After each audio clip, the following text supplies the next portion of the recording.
Why do you believe that we have many teachers but few fathers? And they're quoting, I think, Paul at that point. And how do we raise up people who didn't have fathers themselves to father the next generation?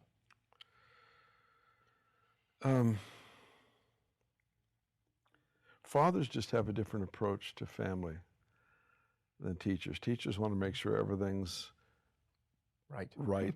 Everything's right. And if you think like me, you're right. Yeah, exactly, yeah.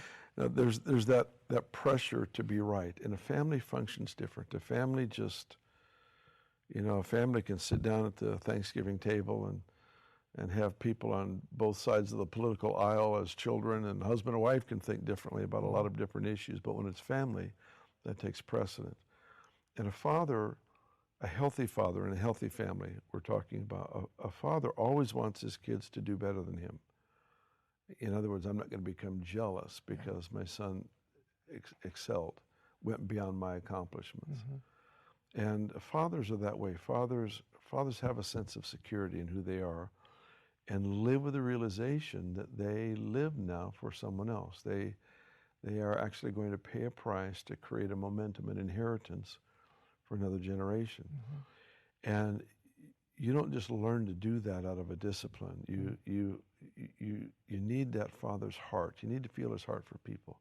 I don't know any other way to do that than to see people through his eyes, to see the value in people that think different than you, that function and operate different than you.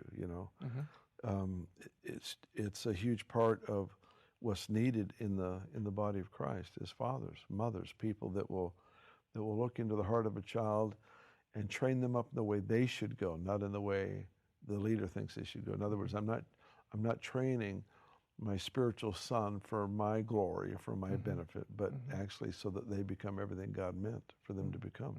It's just a different perspective. It's a shift. And when teachers, Paul said, you may have 10,000 teachers. It's not that hard to tell people what to do. Yeah, but it's another thing. You don't need a ton of investment in the people. Exactly. Yeah. Here's the truth. Take it or leave it. I'm going to the next place, or I'll just teach the next message. That's right.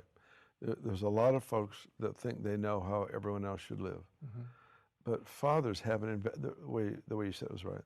The investment.